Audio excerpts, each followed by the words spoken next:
Hello बच्चों, कैसे हैं आप लोग। आई होप कि आप लोग अच्छे होंगे और आप सबकी पढ़ाई भी अच्छी चल रही होगी। आज की वीडियो में हम लोग करने वाले हैं क्लास 7th बिहार बोर्ड की मैथ की बुक से प्रश्नावली 10.3। ठीक है, तो इस वीडियो में हम लोग अभी फर्स्ट प्रॉब्लम करेंगे। जो बच जाएगा क्वेश्चन उसको हम लोग अगली वीडियो में करेंगे। देखो यहाँ पे कहता है निर्देशानुसार रिक्त स्थानों की पूर्ति कीजिए। बच्चों यहाँ पे क्या है कि क्रयमूल्य दिया हुआ है, आपका विक्रयमूल्य दिया हुआ है, लाभ या हानि निकालना है रुपए में, और फिर उसी लाभ या हानि का अगर लाभ है तो लाभ प्रतिशत, हानि है तो हानि प्रतिशत आपको निकालना है। ठीक है, सबसे पहले तो क्रयमूल्य क्या होता है। तो क्रयमूल्य कहते हैं उस पैसे को या उस रुपए को या उस मूल्य को कहते हैं जिसमें जितने मूल्य में हम लोग खरीदते हैं, उस प्राइस को क्रयमूल्य कहेंगे जितने में हम लोग कोई सामान खरीदते हैं। ठीक है, जितने पैसे में खरीदते हैं या जितने रुपए में खरीदते हैं वो हमारा क्या है, क्रयमूल्य है। विक्रयमूल्य क्या होता है, तो जितने रुपए में हम लोग बेचते हैं। ठीक है, जैसे हमने 10 रुपये में कोई सामान ख़रीदा तो हमारा जो क्रयमूल्य है वो हो गया 10 रुपया, और अगर हमने उस सामान को बेच दिया मान लो 20 रुपये में तो वो हमारा विक्रयमूल्य हो गया। उसके बाद है लाभ या हानि। तो अगर से हम ज़्यादा पैसे में बेचते हैं यानी कि विक्रयमूल्य ज़्यादा हुआ। ठीक है, तो विक्रयमूल्य ज़्यादा मतलब हमने ज़्यादा पैसे में बेचा, तो कोई सामान हमने कम में ख़रीदा था ज़्यादा में बेचा तो हमें फ़ायदा होगा, मतलब लाभ हुआ। और अगर हमने उसी पैसे को यानी कि जितने में हमने ख़रीदा था और जितने में हमने बेचा है, तो जितने में हमने बेचा है ना वो अगर कम पैसे में बेचा, हमने ख़रीदा था ज़्यादा में, बेच रहे हैं कम में, तो क्या हो जाएगा, हानि हो जाएगा। ठीक है, अभी हम इसका फॉर्मूला भी बताएंगे आपको। ठीक है, कि इसका क्या फॉर्मूला होगा। उसके बाद यहाँ पर आपका सेम क्वेश्चन है ये, सेकंड भी थर्ड भी। तो चलिए पहले फार्मूला बता देते हैं आपको। देखिए क्या है यहाँ पर कि विक्रय मूल्य अगर बड़ा होता है क्रय मूल्य से, ठीक है, तो उस स्थिति में क्या होगा, लाभ होगा। और लाभ कैसे पता करेंगे, तो विक्रय मूल्य में से क्रय मूल्य को माइनस कर देंगे तो हमें लाभ मिल जाएगा। अब लाभ पता चल गया है तो लाभ प्रतिशत कैसे निकालेंगे, तो लाभ बट्टा क्रय मूल्य गुने 100, तो हमें लाभ प्रतिशत निकल जाएगा। लेकिन अगर मान लो कि क्रय मूल्य बड़ा है और विक्रय मूल्य छोटा है, यानी कि जितने में हमने सामान खरीदा था उससे कम में अगर हम बेच रहे हैं तो हानि होगी। और हानि बराबर क्या होगा, क्रय मूल्य माइनस विक्रय मूल्य, और हानि प्रतिशत क्या हो जाएगी, तो हानि बाई क्रय मूल्य गुने 100। तो ये फॉर्मूला है और इसी के ऊपर हम लोग सारा सवाल बनाएंगे अभी। ठीक है, अगर कहीं पे कुछ नए फॉर्मूले की ज़रूरत पड़ेगी तो वो मैं आप लोग को बता दूंगा। ठीक है, तो चलिए पूरा वीडियो देखिएगा, ध्यान से देखिएगा, और अगर कहीं कुछ डाउट रह जाए तो आप मुझे कमेंट सेक्शन में ज़रूर पूछ लीजिएगा। ठीक है, देखो पहला क्वेश्चन में क्या है, यहाँ पर 420 रुपया क्रय मूल्य दिया हुआ है, विक्रय मूल्य दिया हुआ है 450, लाभ या हानि में दिया हुआ है, दे दिया निकल गया है। उसी तरीके से आपको लाभ या हानि का प्रतिशत निकालना है। यानी कि यहाँ पे क्या है, 420 रुपये क्रय मूल्य था, विक्रय मूल्य 450 रुपये, तो लाभ हुआ है ना। देखो विक्रय मूल्य क्या है, ज़्यादा है क्रय मूल्य से, तो ये क्या हो जाएगा, लाभ। लाभ कितना हुआ, तो इसको इससे घटा दिया, यानी कि 450 में 420 को माइनस कर देंगे तो कितना आ जाएगा, 30। तो ये 30 रुपये क्या हो गया, लाभ बन गया।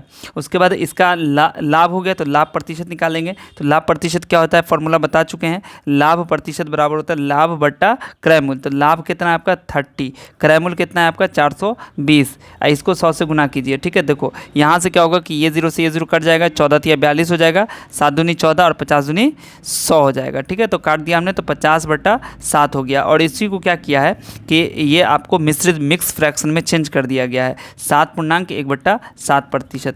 ये अगर नहीं आता है तो देख लीजिए, 7 से क्या करेंगे, 50 में भाग लगाएंगे, 7 सत्ते 49, तो एक बचा। इस 7 को क्या करेंगे हम लोग बड़े में लिख देंगे, और इस जो रिमाइंडर आया, जो भागफल आया है ना, इसको ऊपर रखेंगे और ये 7 को नीचे रखेंगे। ठीक है, तो इस तरीके से हमने मिश्रित भिन्न बदल दिया और ये आपका आंसर हो गया। तो चलो अब हम लोग देखते हैं सेकेंड थर्ड फोर्थ प्रॉब्लम को कैसे हम लोग सॉल्व करेंगे। ठीक है, तो इसका जो दूसरा क्वेश्चन है उसमें क्रय मूल्य दिया गया है 700 रुपया, विक्रय मूल्य दिया गया है 679 रुपया। तो बताओ यहाँ पर क्या होगा, लाभ होगा कि हानि होगा। तो चूंकि यहाँ पर क्रय मूल्य बड़ा है और विक्रय मूल्य छोटा है, यानी कि हम लोग यहाँ पर क्या कह रहा है कि जो खरीदा गया सामान वो ज़्यादा में खरीदा गया और कम में बेचा गया है, तो यहाँ पर हानि होगी। ठीक है, तो हानि बराबर क्या हो जाएगा, हानि बराबर हो जाएगा क्रय मूल्य माइनस विक्रय मूल्य। फॉर्मूला आपको लिख चुके हैं पहले ही।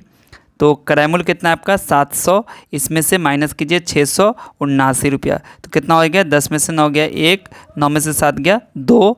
ठीक है, 21 रुपया इसका क्या हो जाएगा, हानि हो जाएगी। ठीक है, अब हानि प्रतिशत कैसे निकालेंगे, तो हानि प्रतिशत का फॉर्मूला बता चुके हैं। हानि प्रतिशत का फॉर्मूला होता है हानि बटा क्रय मूल्य गुने 100। ठीक है, तो इस फॉर्मूले पर हम लोग रखेंगे इसको और हम लोग बना लेंगे। देखो हानि कितना है, 21 रुपया है ना। ठीक है, उसके बाद क्रय मूल्य कितना है, तो क्रय मूल्य आपका 700 रुपया है। यहाँ देखिए 700 रुपया है। ठीक है, तो 700 रुपये यहाँ पे रखेंगे और गुने 100 कर देंगे, क्या हो जाएगा, 2 0 से 2 0 कैंसिल हो जाएगा। ठीक है। तो बचेगा क्या आपका 21/7, 21/7। अब 7 तिया क्या होता है, यहाँ पर से आप काट भी सकते हो, यहीं पर भी काट सकते हो, ठीक है। 7 तिया 21 यानी कि 3 आ जाएगा, यानी कि 3% जो है ना ये हानि प्रतिशत, इसका 3% हो गया और हानि हो गया 21 रुपया। तो ये दोनों आपका आंसर हो गया, ठीक है। तो चलिए नेक्स्ट क्वेश्चन देखते हैं। यहाँ पर इस क्वेश्चन में क्या है कि क्रयमूल्य आपका 300 है, विक्रयमूल्य 324 है। तो यहाँ पर विक्रयमूल्य बड़ा है, इसलिए क्या हो जाएगा लाभ। और लाभ कैसे निकालेंगे, विक्रय मूल्य माइनस क्रय मूल्य, यानी कि 324 माइनस 300 करेंगे, ठीक है। तो ये कितना बन जाएगा 24 रुपया, ये हो गया आपका लाभ। अब लाभ प्रतिशत कैसे निकालते हैं, तो सेम वैसे ही फॉर्मूला है, लाभ बट्टा क्रय मूल्य गुने 100, ठीक है। तो लाभ कितना हो गया आपका 24 बटा क्रय मूल्य कितना हो गया 300 गुने 100 करेंगे। देखो यहाँ से 2 0 से 2 0 कट गया, ठीक है। और 3 अट्ठे 24, यानी कि आपका जो है 8% हो गया लाभ प्रतिशत। और ये आपका 2 आंसर, एक ये आंसर हो गया और एक ये आंसर हो गया, ठीक है। चलिए नेक्स्ट क्वेश्चन देखिए। देखो इस क्वेश्चन में क्रय मूल्य 110 है, विक्रय मूल्य 88 है। क्रय मूल्य क्या है, यहाँ पर क्रय मूल्य आपका बड़ा है किससे, विक्रय मूल्य से, इसलिए क्या होगा, इसलिए हानि होगी, है ना।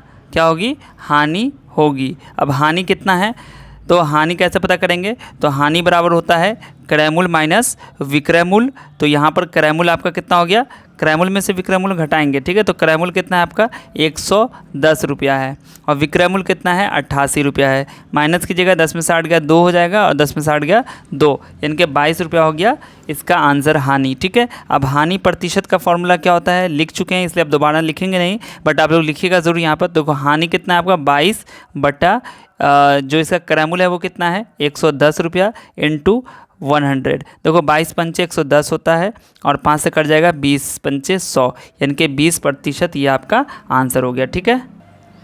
तो इसके जो सेकंड प्रॉब्लम है रिक्त स्थानों की पूर्ति कीजिए, ये भी वैसे ही बनेगा, बट इस क्वेश्चन को हम लोग करेंगे अगले वीडियो में, ठीक है।